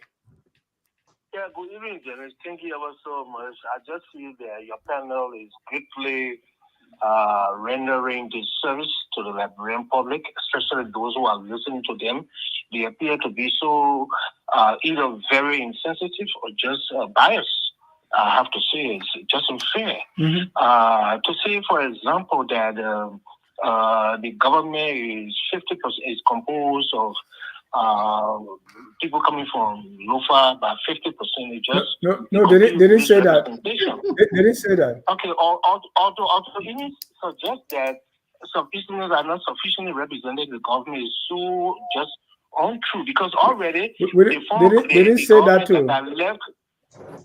I heard that because the issue of some Easterners came up here comparing that to the current government. So I just want to make the point that the Weir government already left a legacy that has a domination of the Southeastern presence in the government, such as beginning with the speaker you have there from the Southeast, the Chief Justice from the Southeast. Southeast is not a county, Mr. Lassa. Let us not make the argument like other people. No, I'm coming. That is the argument. I heard on your show, I mean, for the benefit of your listeners, we also have the Minister of State from the Southeast, the Defense Minister from the Southeast, the Minister of Justice from the Southeast, the Maritime Commissioner from the Southeast, and you go on and on. I just want to make that point clear. Now, the other point that was made was that nobody is neutral in the government and nobody from the opposition. That's not true. And by the way, the Minister of State, while he may have been a good friend of Boakai in the past, was a bitter enemy of Boakai because he was the chief mastermind of the strategic arm of the ANC in the opposition until last minute time. So that is nothing to be overlooked. He's talking from the opposition. Oscar Tuwe, Minister of Justice, he's neutral. As far as I know, he's not from the UP. I didn't see him openly aligning with anybody. The Minister of Foreign Affairs is not from the UP. She opposed Boakai. She didn't endorse him. Nothing. No public endorsement was made that we know of. Those are people from the outside, and that's just not fair. Now, coming to the asset recovery. The asset recovery, I think, is being done almost perfectly right. You understand me? They call that claim and delivery. I have a security background myself. You understand me? I have somebody in this place who traveled from here to Minnesota, was given ticket in Ohio on her way back. Given $225 ticket, she missed places, they didn't pay. The police went in her and jacked her car in the city of Baltimore. They didn't have to go to court, and she didn't steal her car, but simply for failing to pay the ticket. Now, these people, the asset recovery issue announcement at least twice that I know of. I listened to it, they gave them 10 days. Those who have government properties, they should return them. They have 10 days to do that, or there will be measures taken.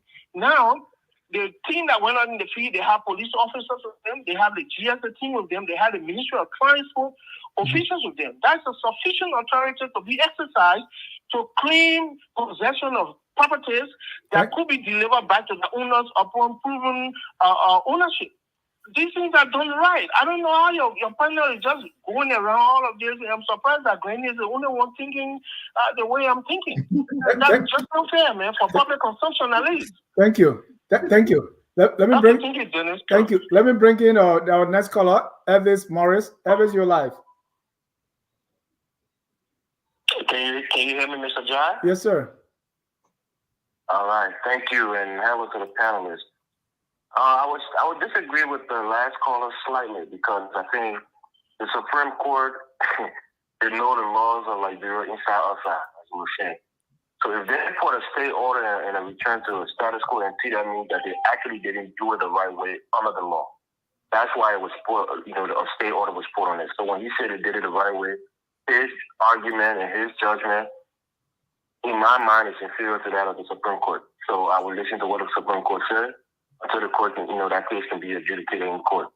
The issue with President Boakai appointing people from local, I've said it before, I'll say it again. Mr. Ishmael echo my sentiments when it comes to this. If Joseph Boakai want to appoint the whole government from local, let him do it. He would get political backlash from it. He would get, social backlash from it. But that's how he wants to, formulate his government. Let him go ahead and do it. Because, like Mr. Eastman said, and I echo that same sentiment. Look, people, your surrounding is going to be made up of the people that you're most familiar with. That's the place you grew up with, the place you grew up in. Most of the time, you're going to have friends from that area, the community, or the county, or the region. That man went to CWA, man. Because you have similar interests.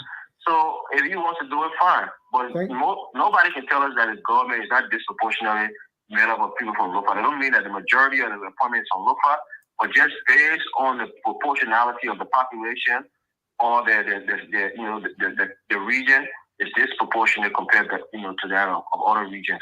And lastly, the asset retrieval, as Mr. Cornelius was, Attorney Freeman would say, as we should be calling them, the asset recovery. The people going out there, I think Mr. Lassa trying to make that distinction that they went with the police. If that's in fact the case, that was the point I was going to make. I'm not sure they went out with the police. Yeah, police was there. LEC, and just how you see LEC have to go out with the police to enforce LEC, laws or LEC statute, they should be going out with the police. Or like if you're trying to retrieve something from somebody that is quote unquote legally the government, you have to go to court to establish it, and that's why the court put a stay order on it. So that was the whole point of it. But thank you. Thank you. Mr. Kalabo Gonglo, go ahead. Thank you. Go ahead, Kalabo. All right. Thank you, Bernard. Thank you. Good show. Good debate. Anthony, Wonder Freeman, good debate. Good points. Generally, I will make few points here. I listened to my brother Yasser and Yassia rather. Lassa. And Glendy. Lassa. Okay. But here is the point I'm going to make. Let's begin with it. Even the point about police being present and what have you. The question I keep asking myself is, do we need asset recovery team? Do we need it? I've made this argument from the beginning. If Boakai wants to go that route, he should institutionalize it. Because the task that he has given this group to perform, they are institution already established by statute to perform this. The GSA has the responsibility for asset retrieval. Okay? The police can deal with unregistered vehicles as well as Ministry of Transport. If you listen to Maya Gonkoi's interview during the day, they disrupted traffic unnecessarily. He said they impounded the taxi cab because they were not registered. That's not a duty. I listened to that interview. So if you look at all of these, you put all these things together, the action of the asset recovery team, how they call themselves, actually for me, undermine the fact that they should not be there. We should have them to do something. If this is what the new administration wants, let him institutionalize it. Let him go to the court. Let him go to the legislature. Let them create a statute for that and give them, and maybe put them under ASTC or under the Ministry of Justice or as an independent body outside the executive mansion, so it can be independent. Yeah. That's what we should do. But all these arguments about which one should come first, which one should come second, Martin does not know his way out. Granted, I would disagree with you. You and I are now a lawyer. I equally know all the lawyers in Liberia. If you take credible lawyers in Liberia and ask them about Martin's record as a lawyer, he appeared on your show. I listened to him, Glenny, Reverend Gray tried to take him down on some of the issue allegations against him. He said no one has complained to the ethics and grievance committee. My response to him that night when I called was, if you are a promiscuous man and you have not been caught, it cannot be a defense to say because I've not been caught belonging to somebody. It doesn't, you get the fact that this is the person you are. That was Tom Martin's defense. Look at Ellis Koffa. Ellis Koffa is on the team. Go to GSA website. That's not my statement. Ellis Koffa is there. It's on asset recovery team. Lenny, look at his record. Is he clean? That's a guy that is coming to fight corruption. This is some misplaced action. And Dennis, please, I'm ending my statement on this. Yeah, please. Today I listened to the president interview on BBC. He said that's why he's bringing credible people in the government because corruption is a menace, it impacts. I agree with the president that corruption has all the negative impacts, but he's not bringing credible people in his government. Ellis Koffa is one of them. Clamati is one of them. They are not credible people. No. Ellis Koffa, I don't know what you're talking about. Ellis Koffa. That's the thing we're talking about. Right. Just come and talk somebody. Right, because you can't attack other people's credibility. That's like not that. right. You don't got proof. GSA reports. Right, but what GSA reports say? Janet, I share it with you. Do not pretend. No. You never shared that with me. You never shared that with me. But go ahead. Ellis Koffa is listening to him. Ellis Koffa is not indicted or anything, so I hope Ellis Koffa is listening to that gonglo there. That's the excuse now. Because GSA. So if GSA report comes before the committee, what will Ellis Koffa do? Right. I'm not familiar with that report. That's why. Okay, I will share it with you because I read it. All right. Thank you. Let me bring on Augustus Andrews. Is that the name?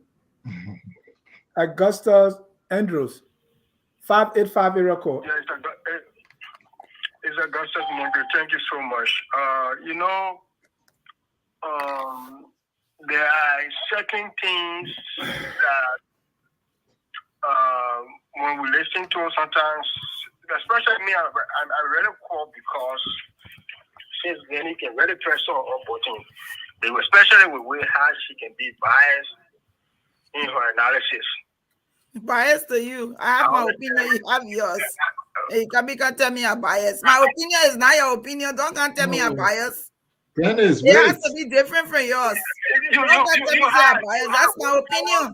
Your opinion is different from mine. Get that fact.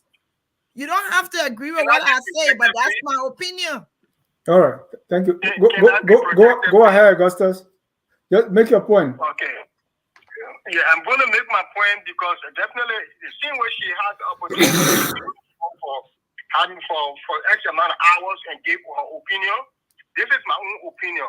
I believe that her analysis about issue is extremely biased because of her loyalty to the ruling government. That is my opinion. Right. Just give your opinion on the issues. Give your opinion on the issues that we have discussed. Not people. Go ahead. Yes, I'm getting to the issues now. Mm-hmm. The particular access recovery thing is almost similar to what happened in New York. I believe they used to call it frisk and stop. Stop and frisk. Where police officer, stop and frisk. Where police officers feel like, okay, you know what? Just because they feel like a car is driving suspicious, they will stop that car and start searching the entire car, and most of the time we end up finding a lot of black people then in jail because of that. They stopped that law for that same very reason. Glenn is also looking at the issue of executive order to see thing that is supreme. Executive order that was issued by Donald Trump. Opposition party, they went ahead and took some of the executive order to the Supreme Court of the United States, and that executive order was crashed down because why? They felt that it was bringing discrimination among citizens, especially it was targeting certain type of people. That executive order was struck down. Not because people have the executive order. It means that it's the final law of the land. And she also insisting that the Supreme Court, which is the last area that ever. I'm gonna tell your own. Leave Glendy alone. Don't let you keep talking. Maybe you like me. Better send me friend requests. Say you really here for Glendy to that. Send friend requests to me. Let me get talk plenty here with Glendy. Go. Yeah, this is the last order that everybody can go to. Thank you. We got plenty of callers, so just conclude, please. Just give me 10 seconds. Let me learn. Imagine you have a business. Somebody do not have any legal document, any proof or anything like that.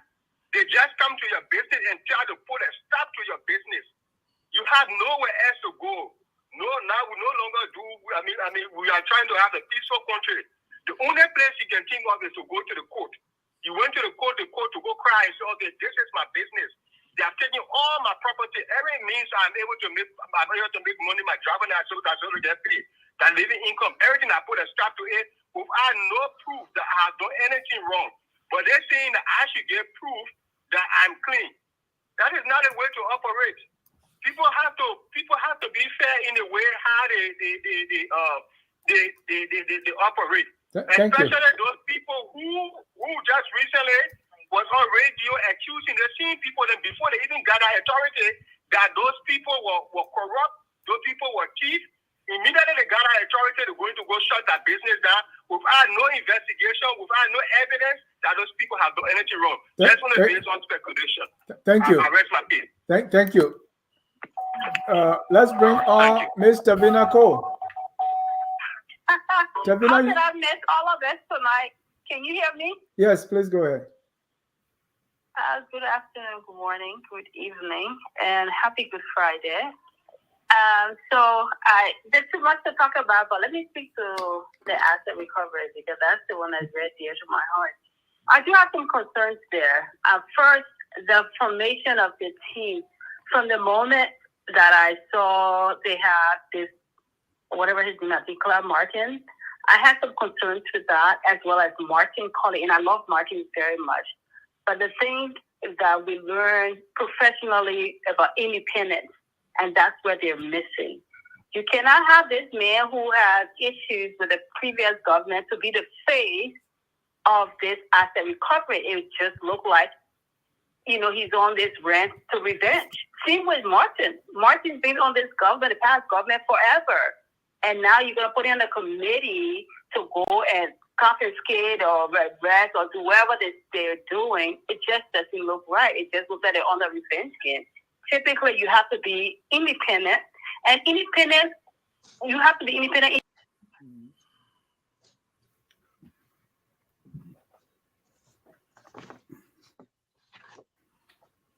We lost Dennis. I don't know what happened to the stuff, but what is? Oh yeah, we'll look for the yeah, looks like we lost them.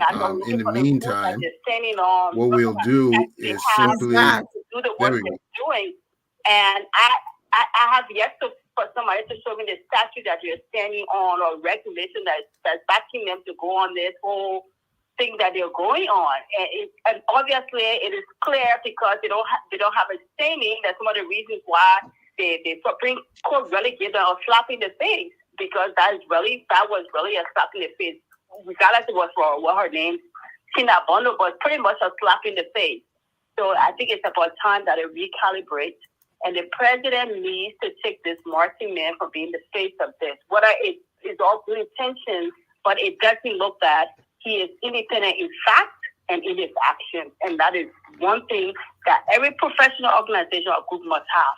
So thank you. I'll leave the other one. Thank you. Thank you. Darling, we have 3 more callers, so let's be brief as possible. Darling, go ahead. Yeah. So Dennis, Boakai and others, they truly believe that all Liberians are gullible people. Since Boakai's inauguration in January, it's been well over 3 months. And this guy and his people have absolutely nothing to offer that. And so what they are trying to do with the whole asset recovery thing is just what I call distraction. They're trying to, because they don't have anything to offer.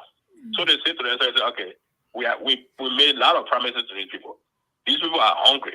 So we don't have anything to give them. We really have nothing to show or to give them. So what do? Let's throw them some red meat in there. That's about asset recovery.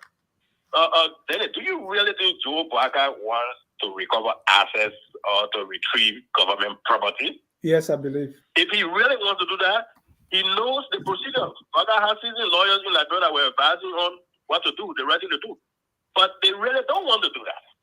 They just wanted to throw something like something that monkey reach where people will be making noise about it to distract people's attention because they have nothing to offer. They have lost control of the agenda. CDC is coming to power. In fact, they've given CDC like ammunition to fight with. So Boakai doesn't want assets to be recovered. And let me say this. Let me close by saying this. Boakai has no moral compass to talk or speak against corruption. Boakai is whole 50 years he's paying government he has worked for corrupt regime one after another. And this Boakai presided over a Senate that when he took over in 2006, those guys were making around $5,000. By the time Boakai left in 2017, citizens were making whooping $15,000.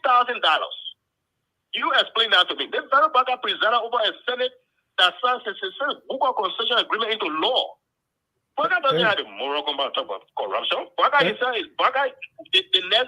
Boakai. Thank you. If you forget to say Boakai against his corruption, Boakai is corrupt. He's a fraud. That way. Thank you. Yeah, Boakai is a fraud. Thank you. Thank you. Let's bring on Thomas Kane. Mr. Kane. Yeah, there is. Thank you, Gusho. I just wanted to make a point on the issue of the asset recovery team. I think there was a point made earlier that they should go to the legislature for them to pass a law, for them to constitute it. But I think the point is that executive orders are instruments that give authority.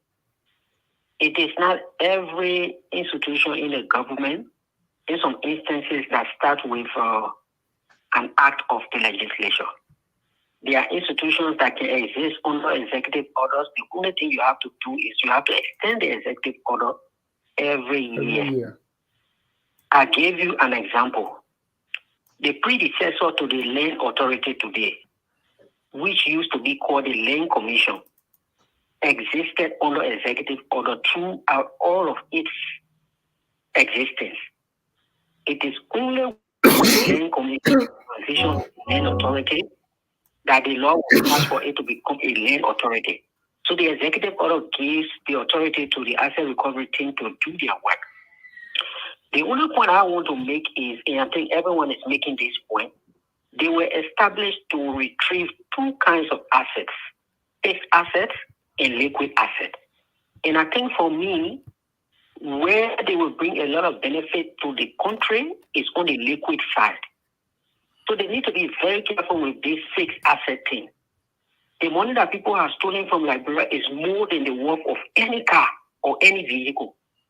So if they mess up this whole process with sending to Bamuma to retrieve vehicles, they will mess up the process of retrieving the liquid asset, which is very important.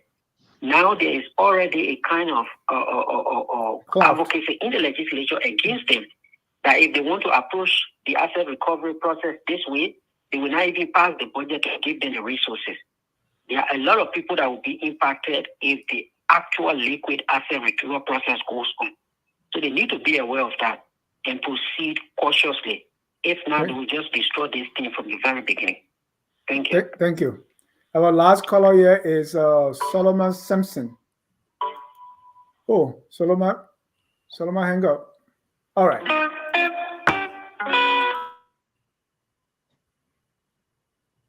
There you have it. I think time is fast spent, so we didn't go to our next one. I want your response to the callers. Let me start with the chairman. By the way, Glendy is called the chairman because her son is champion, not just behind the house champion. Because they say when you want to know if you play before you're alone, you got to go to ATS. Then we know you champ for true. So, Chairman, go ahead. Let's your response to the colors. So, great show. It's always tickling to me when people. Besides the one who are calling your name plenty. I know, right? Tickling to me when people. I mean, everyone's entitled to their opinion. I know people, based on how I speak or what I say, people are of the assumption that I'm a UP partisan. I'm not. I'm a Liberian. I did support the candidacy of Joseph Boakai because I didn't want to see George Weah president again. It's okay, even if I was a UP partisan, that wouldn't be a problem. I'm entitled to my opinion. But I think all of us expect more from this government because of the government that was there in the past. And like I say, I will be number one. I will be critical of this government past the 100 days because I want to be able to give them some room, some cushion to be able to meet their deliverables that they said they will meet at 100 days. Now, when they don't, we will still comment on some things that they're not doing right, like I always have done. I have been number one critic on the different investigations, like the Luther Tophead money, Reverend Tophead, the inauguration program. What? Eminent person, eminent. Yes, eminent topic. No results, no report from his investigation based on the funding, the inauguration funding, the army wives. Those are things that I constantly talk about because I think it is important. When you tell your citizenry you're going to investigate, we expect them to come back and tell us this is what we found out. As far as the asset recovery is concerned, we will hope that they will go and rejuvenate themselves based on the state order from the Supreme Court. They will go and relook at the process and ensure that whatever they're doing is based on a TOR and that they're doing it correctly, because the Liberians are not just sitting and not being critical of what they're doing. We want to see things happening. We want to see them happening fast because we want a change in our country. So it's been good being here tonight. And I thank you for mentioning the fact that I am a very proud champ mother. My son is Division 2 champion in the 200 meters. And he was also able to represent Liberia at the African Games, and they were able to win a bronze medal. So I don't take that title lightly. That's my name going forth. And let it go forth today that Glendy Juniors is Chama and the son. And that name is always, because I like to call it Jabez. Some say Jabol. Yeah, I know, right? Jabez. So Thank you, Jabez Dennis. has Was brought good being here. pride, not just to the man, but our Liberian community in the diaspora and also Liberia. So yeah, thank you for cooking all the fufu for him to make him that strong. Thank you. Continue your response to our callers. Well, I just want to re-emphasize this issue that to retrieve assets from people you give it to is an administrative process. It doesn't require you to go looking for social media activists and all kinds of people.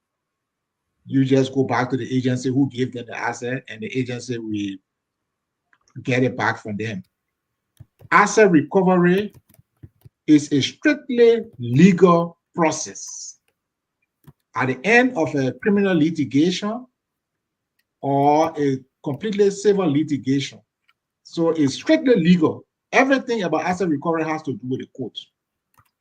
So Liberian people can go on the road and stop a car and say they are doing asset retrieval or asset recovery. They are just saying it, but that's not asset recovery. You're just retrieving asset that you gave to people. And the idea that you can get 25 persons and put them in the office of the president and expect them to operate independently, a whole bunch of them social media activists. I mean, I don't know why Liberian people really expect to succeed when you put a structure together and the structure itself cannot deliver what you want. You're going to have a problem, So what's the essence of doing all of that? At the end of the day, you're not going to get the intended result. So, that's just my, comment on some of the people who mentioned the asset recovery thing. Thank you. Well, since I have the final say, that will be it for those responding to the callers. I just picked two. At this time, let's go around the room to do this within the next 3 minutes to get your closing. Victor. Your closing comments. Well, thank you very much. Great show. Thank you all very much for your contributions and also our audience. Quickly, before I go on to my closing, which I'll make short, I just wanted to remind the counselor here, he's a lawyer. It's just like a doctor. You first become a general practitioner. So you learn the basics and then you go and specialize. I think getting a warrant before going out to arrest anyone's property, I think that's basic law. It doesn't require any specialization. Two, Clark Martin was heading the Anti-Corruption Commission before. He has some experience with this. So I think he's not just anybody who just came off the streets and all of a sudden he finds himself at the head of this task force. So I think he has gained some experience there. Now, as to the president and the current administration, right? There was something between him and the WIA administration. So yes, putting him there, what people are saying is, hey, this guy is just going to be settling scores. Yes. But listen, Dennis, I think that point is not a fair criticism. Well, that I think is fair. I agree, but I think what I hear more often is that there will be witch hunt. They're not going back to Ellen Johnson Sirleaf administration or whatever. But there is a statute of limitation that does not allow them to go beyond the George Weah administration. So that's the only place I think they can go. I don't know. Maybe when a lawyer comes on, you can clarify that. But back to the government and the way they are running things. My frustration, I think many people are also frustrated, is the very fact that this government, they came in and promised us to do things differently, and we're not seeing that. I was saying earlier, does this president have to govern by the same format? This government we have, I think, was constituted since 1847. Right before the cell phone was even invented. Now we have the internet age. Why do we need all of this? He told us there's 70,000 personnel employees under the government. 70,000, right?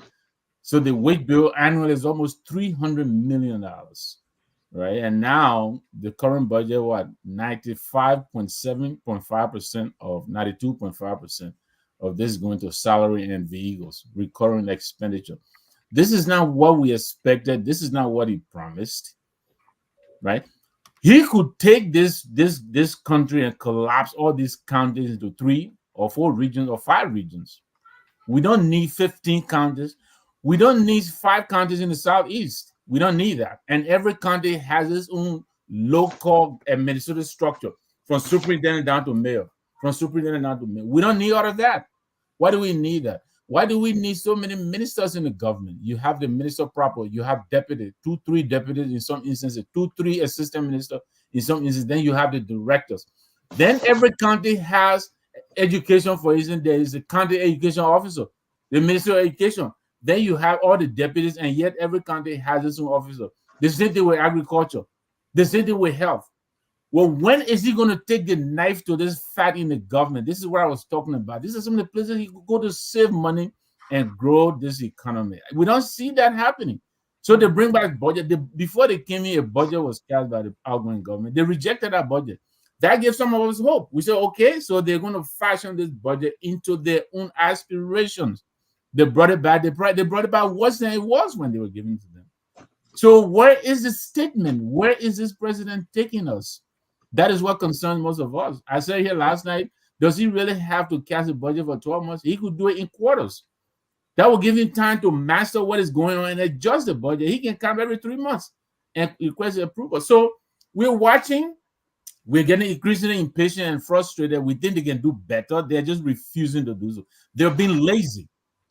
They're being lazy. They take the old format, paste and copy and paste, whatever that is. They can do better. And we will continue to tell them to do better. The Supreme Court will continue to embarrass them. They will continue to appoint people to tenure position, and the Supreme Court will continue to stay their appointments. And they will embarrass them until they learn and get smarter, which I think they're capable of. They're just being lazy. There are a lot of good people, very competent people in this government. So they better get up and get it done. Thank you. Thank you. Tomorrow at 3 p.m., join us on FOL Marketplace, the role of the central bank in job creation. Economist Sam Jackson will be one of our panelists. You don't want to miss that.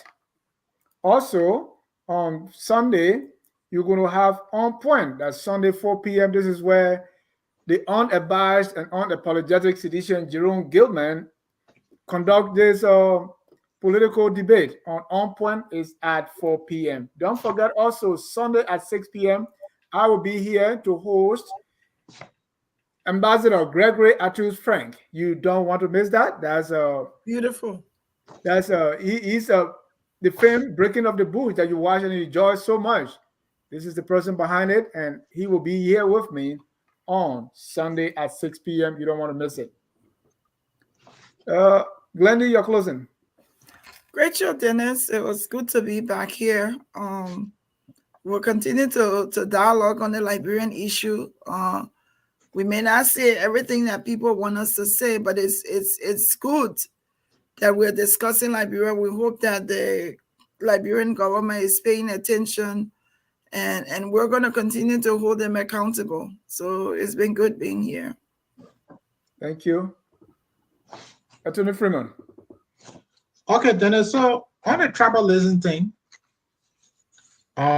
like I said, the issue in the Constitution is aspirational. So it would be good if Boakai, does that. But if he doesn't, it's not like he's breaking a law.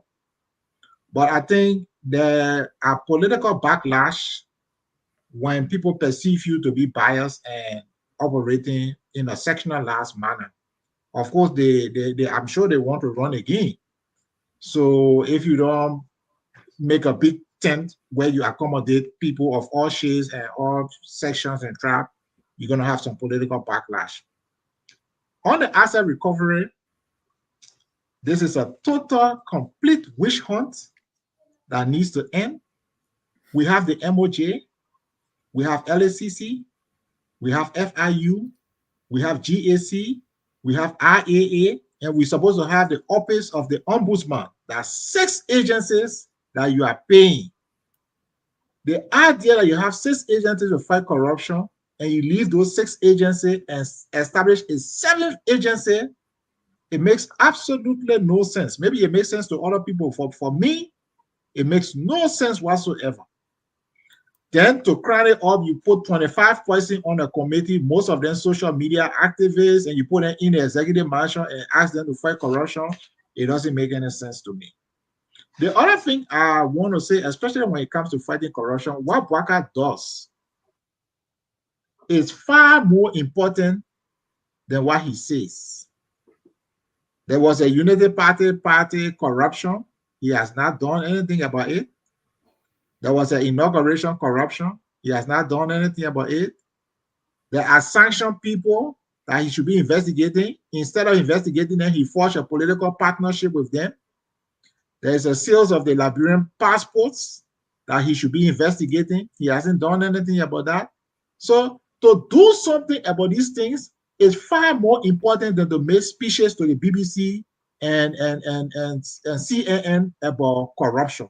And I think he should start doing something about fighting corruption as opposed to making speeches. Because when it comes to making speeches, we have heard so many speeches about corruption, but we have not seen the necessary action. So I'll stop on that. Thank you. And let me also mention that Anthony Wonder Freeman will also be guest on FOL Marketplace, the role of central bank in jobs creation.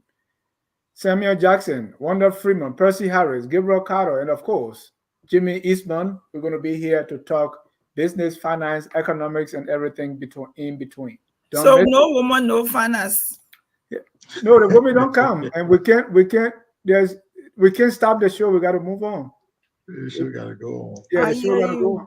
Yeah. Well, why does Jimmy look at pastor? We want you to recommend one. Recommend a good female economist. Okay, we'll look for one. Jimmy, you're closing.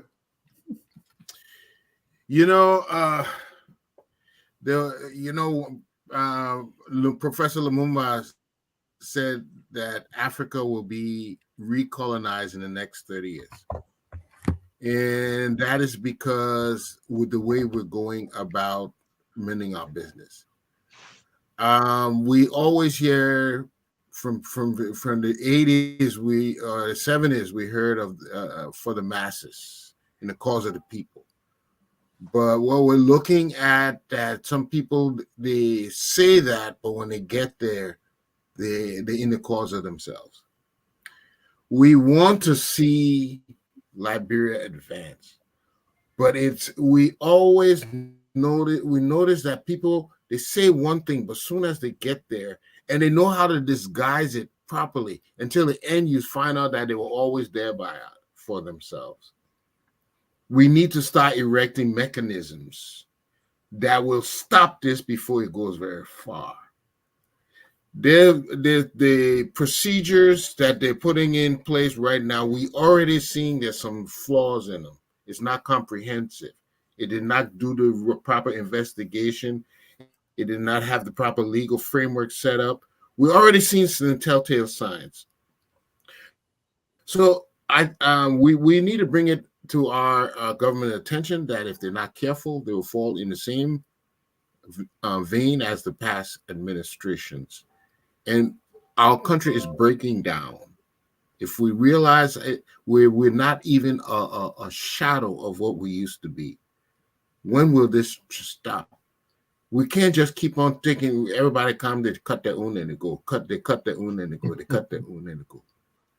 We need an awakening, people, and I think it would have to be, the masses will have to come to themselves and realize I need a sincere person to go there.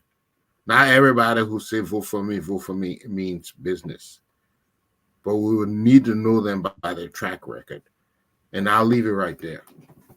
Thank you so much, Jimmy, Glendy, Wanda, and Victor. We want to thank our viewers for watching.